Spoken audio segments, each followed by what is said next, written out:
Last week, we saw the ill-fated invasion of North Africa by the forces of Italy in 1939, the coming of Rommel and the Afrika Korps, the gallant Commonwealth stand at Tobruk, and the eventual rout of the enemy by General Montgomery and the Eighth Army at El Alamein in October 1942.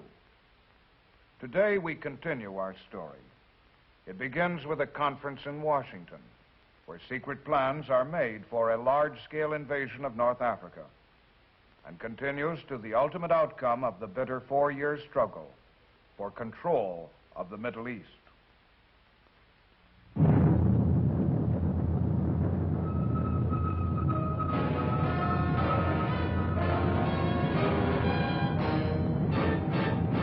The United States Army presents The Big Picture, an official report produced for the armed forces and the American people.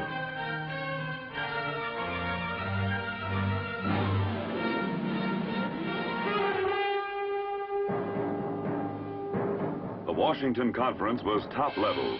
Prime Minister Churchill arrived from London. High-ranking members of the military staffs were present. The results of that conference were kept top secret. Few knew of the tremendous plan formulated there, which would call for preparations on a scale never before equaled in military history: the Allied invasion of North Africa.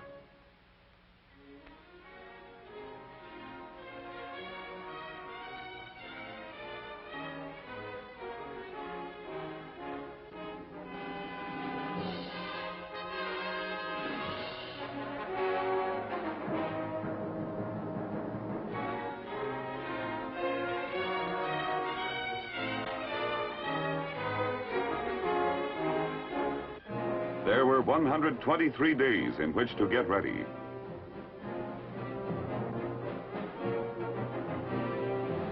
Hundreds of ships to be prepared. Ships armed and loaded with some 700,000 items of equipment.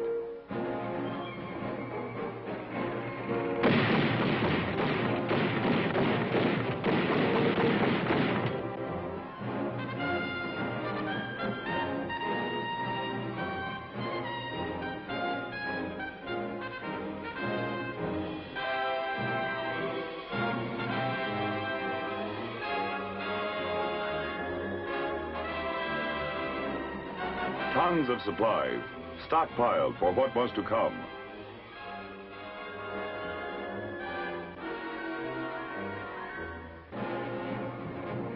Vast numbers of troops suddenly found themselves engaged in intensive training.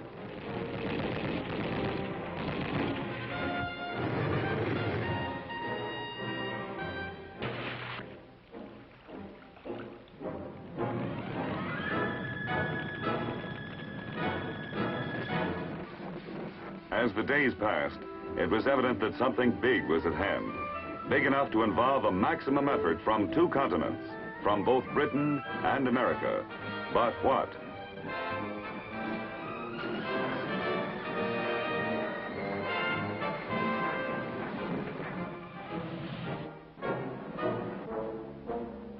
October 24, 1942. While the British Eighth Army was smashing Rommel and the Germans at El Alamein, a vast troop convoy set sail from American ports.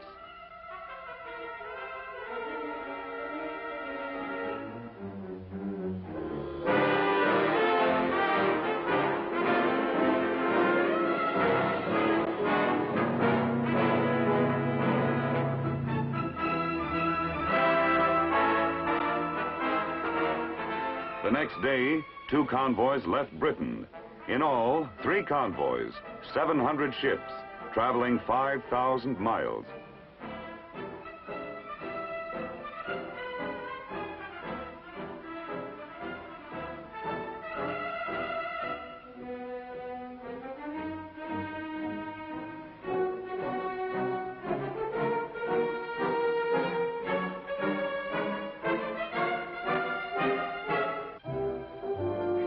As yet, the men aboard the convoys had no inkling of the scope of their undertaking. Nothing to do but relax and wonder. Destination unknown. Speculations plentiful. Rumors even more so. As the days crawled by, tension mounted. What lay ahead for them, and where? Finally, the secret was out. North Africa. The men were fully aware of the bitter fighting waged there for 3 years, of the Africa Corps, Rommel, and Tobruk. And as the convoy steamed onward, a bulletin was received of the retreat of the German army, resulting from the shattering El Alamein battle.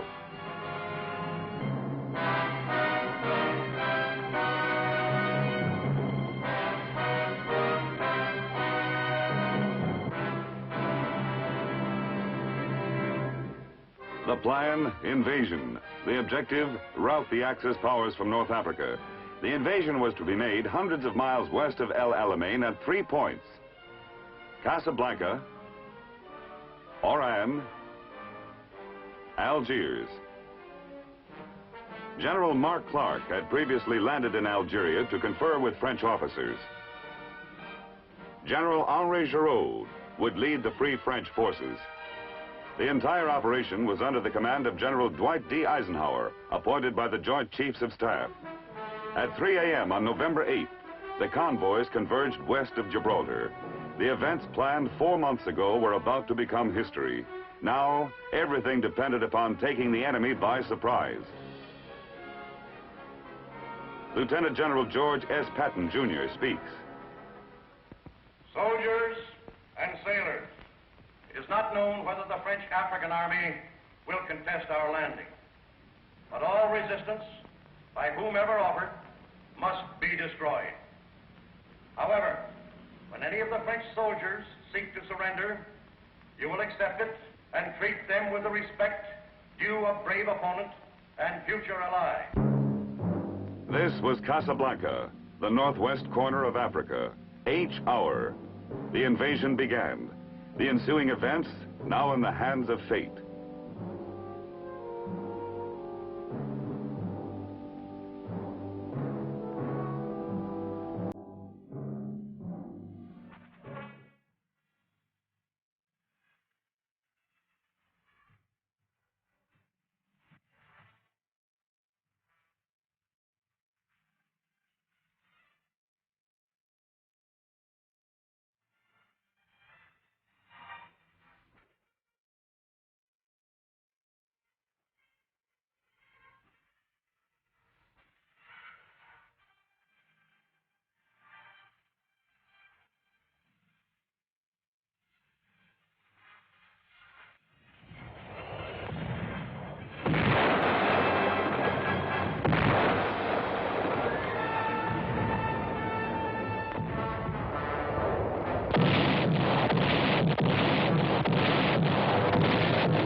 It was also H hour at Algiers.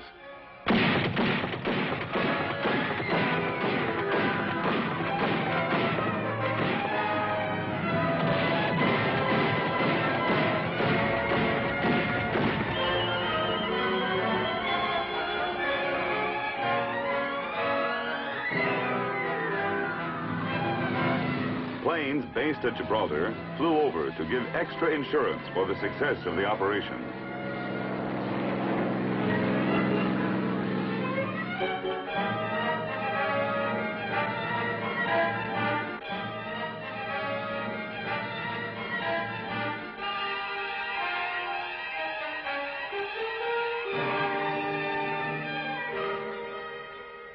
And it was a success.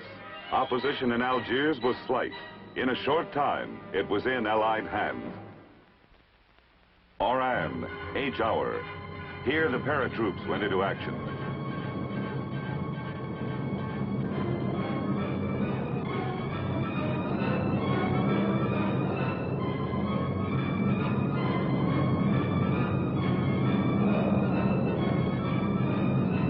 Fighting was bitter.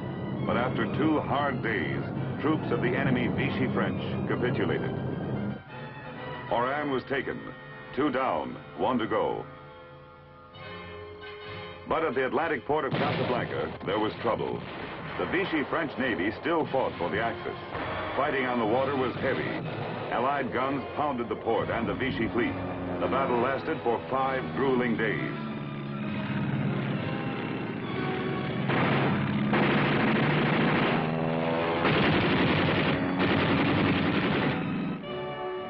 But on November 12, Vichy Deputy Chief of State Admiral Darlan reached an agreement with General Eisenhower and ordered all French in Africa to cooperate with the Allies.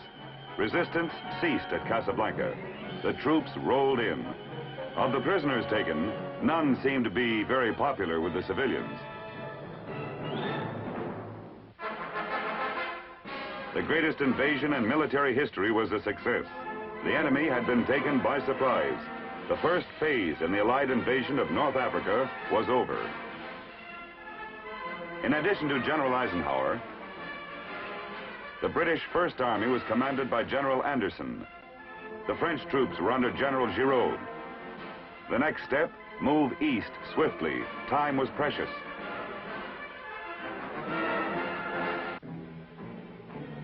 The Allies moved toward the Tunisian border, hoping to reach Bizerte and Tunis before the Germans could rush in reinforcements.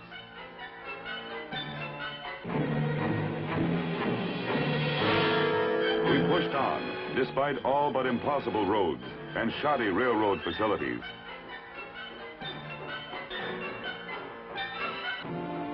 But still we moved on, by land and in the air, which was our best means of transportation.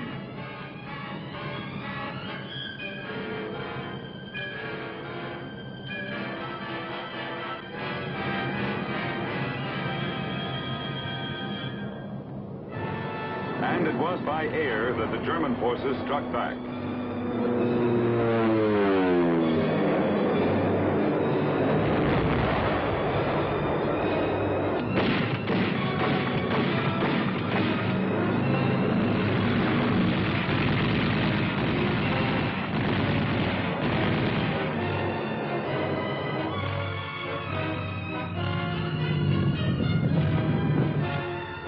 As they did, German reinforcements poured in from Sicily.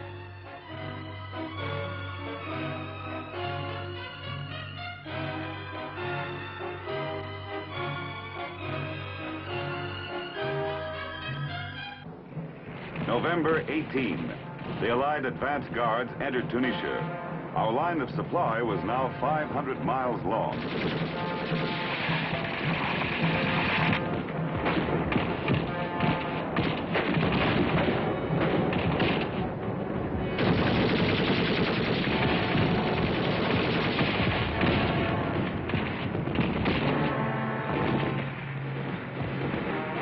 Moving fast. We had to.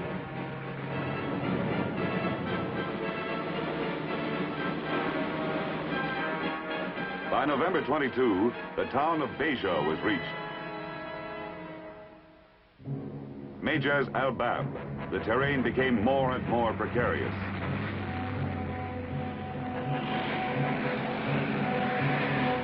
November 25, at Mejaz al-Bab, the first tank battle occurred. The Germans lost 15 tanks and withdrew.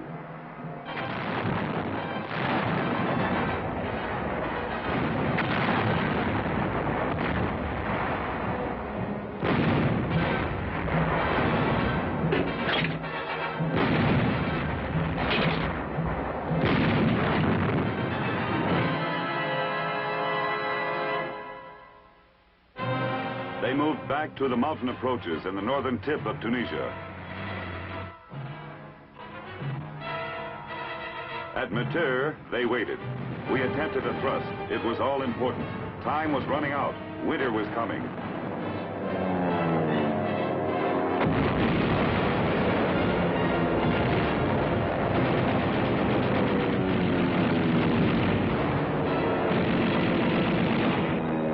This time, we failed. The Germans were too strongly emplaced.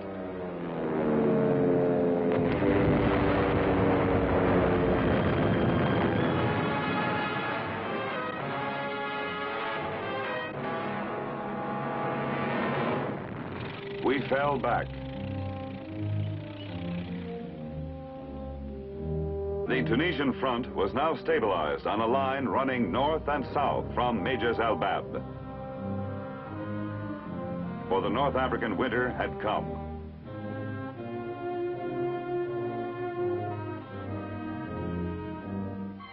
The war bogged down in a morass of mud. Hopes for a lightning victory in North Africa were forgotten.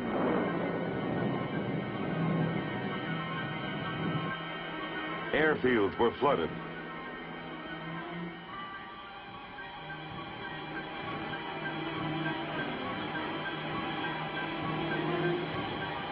Bad roads became worse. With the line stabilized, the war became a waiting game.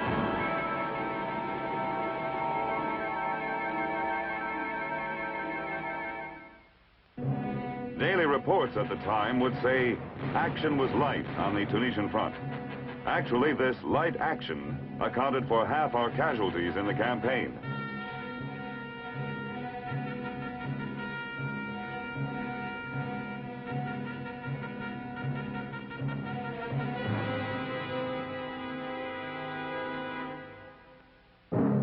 During this time, patrols were sent out continuously.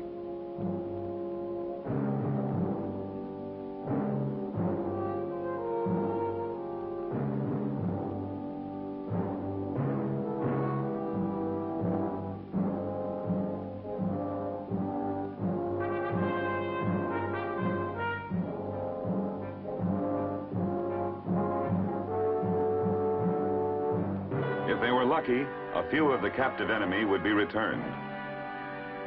Sometimes they weren't so lucky.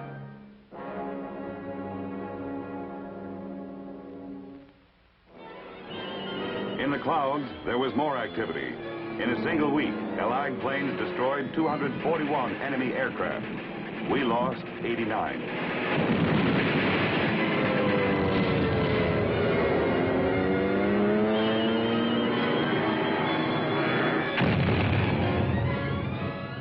From our bases, it was possible to make devastating attacks on Italy, Sardinia, and Sicily.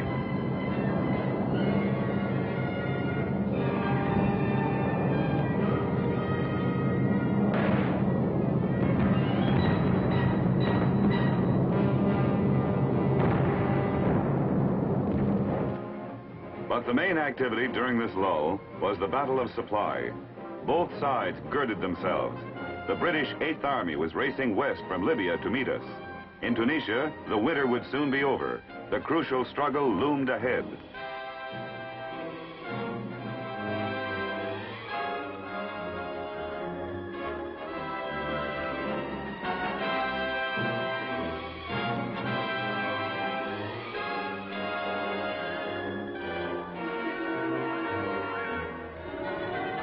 But there was one day when the struggle was momentarily forgotten. A day dedicated to peace on earth. Christmas in Tunisia, 1942.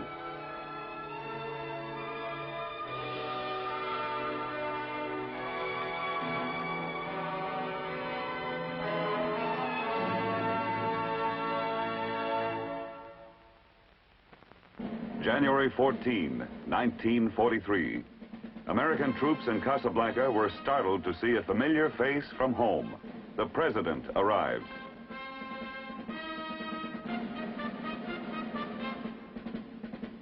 And Prime Minister Churchill came.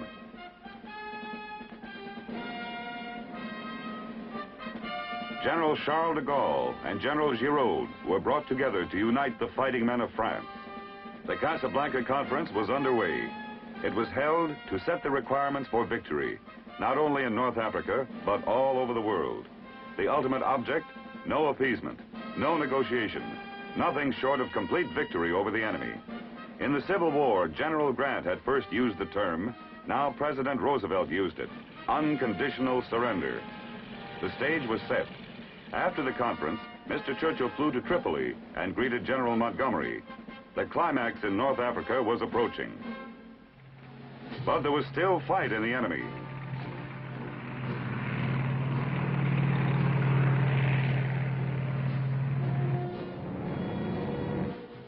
The veteran 21st Panzer Division attacked, and German armor overran the Kasserine Pass. However, infantry and artillery support from the 9th and 34th Divisions plus British units and bombers, stopped the Germans and drove them back through the pass. Though a setback to the Allies, there was something gained. The troops became, in General Eisenhower's words, battle-wise and tactically efficient. It was the last Nazi offensive in Africa.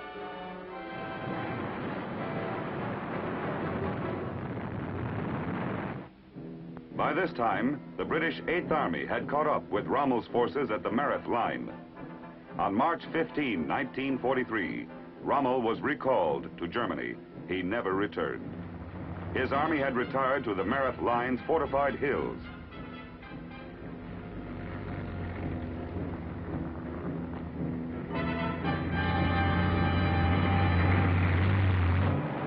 With the Americans at Baghnazi and the French to the south, Montgomery kept up a pounding assault on the line to divide Axis reserves.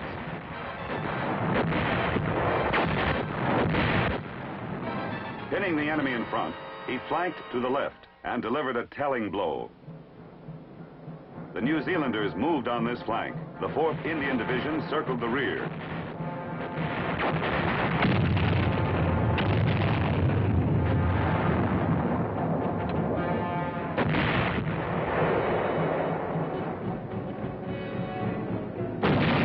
American armor closed in, supported by heavy air assault.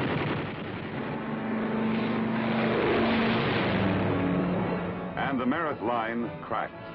The Nazis abandoned the field with Allied armor on their heels.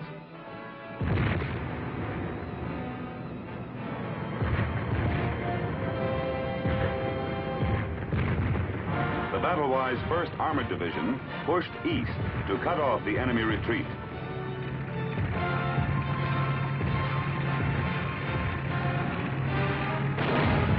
General Patton saw them close on the enemy flank.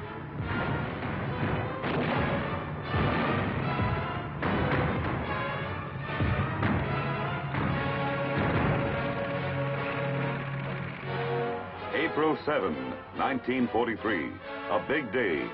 British patrols met advance guards of the American 2nd Corps on the Gab Road. Thus, Allied lines were linked. Now the British 8th could be supplied from North African ports, and troops could be shuttled along the entire Tunisian front.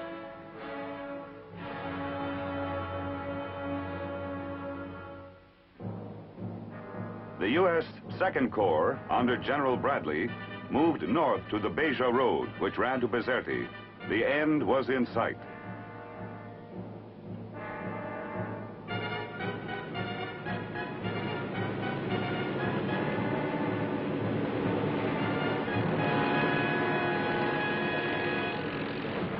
April 20, the British 8th opened the final offensive.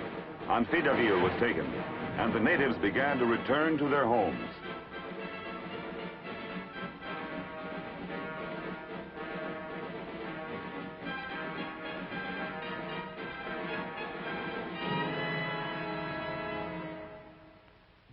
Relentlessly, the Allies pushed onward to Bizerte and Tunis. The going was slow, tough, and dangerous because the enemy was holed up in the surrounding hills. Key positions often changed hands several times before the German defenders were forced to fall back. Hill after hill was stormed or flanked in bitter fighting. Our big attack was at Jabal Tahent, Hill 609. It was the main enemy position. On April 28 and 29, the enemy laid down a heavy mortar fire, and we replied with artillery as we attempted to storm the heights. The going was rough. On May 1, we took Hill 609. The plan for victory in the northern tip of Tunisia had been likened to a cylinder, a machine to compress the enemy until he was destroyed. The compression was about to show results. Swiftly, one by one, the towns on the road to Tunis and Bizerte fell. Matur, Massacolt, Ferryville. There was no stopping the Allied push now. The enemy found themselves forced into a pocket from which there was no escape.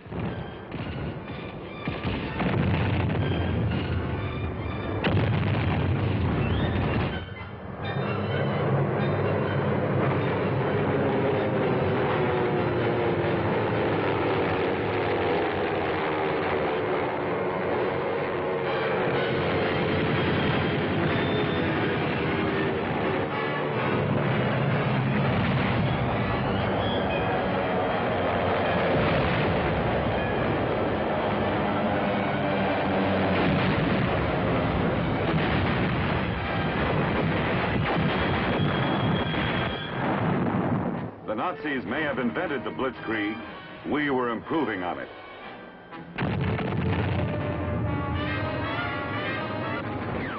The armor forged ahead. Tanks broke through enemy lines. On May 7, 1943, the Germans were surprised by the Allied arrival outside Tunis. There was no organized resistance.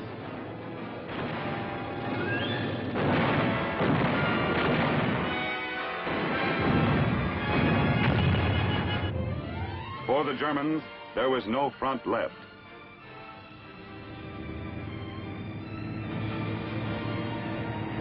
The town of Tunis was turned into a carnival.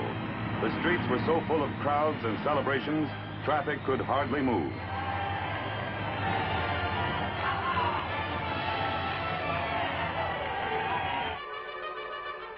The same day, May 7th, at almost the same hour, we entered Bizerte. The reception here was not so jubilant.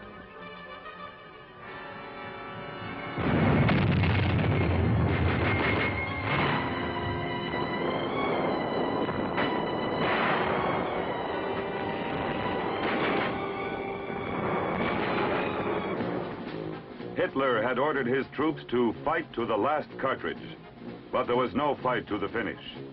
Still fond of parades and brass bands, they marched in. Total, wholesale surrender.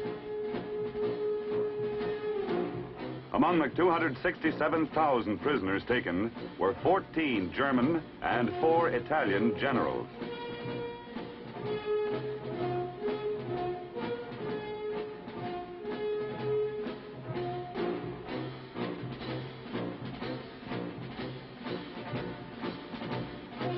Although our losses were relatively light, we had destroyed 250 enemy tanks and 2,330 aircraft.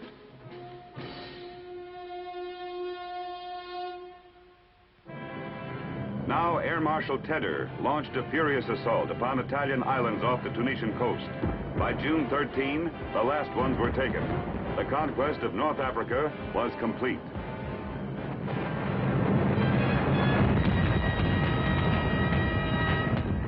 Now the Middle East was safe.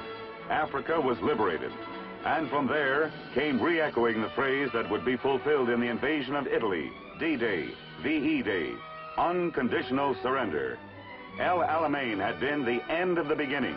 For the Axis powers, it was now the beginning of the end.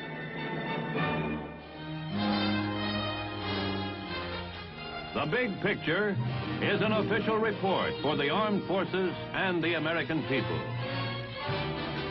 Produced by the Army Pictorial Center.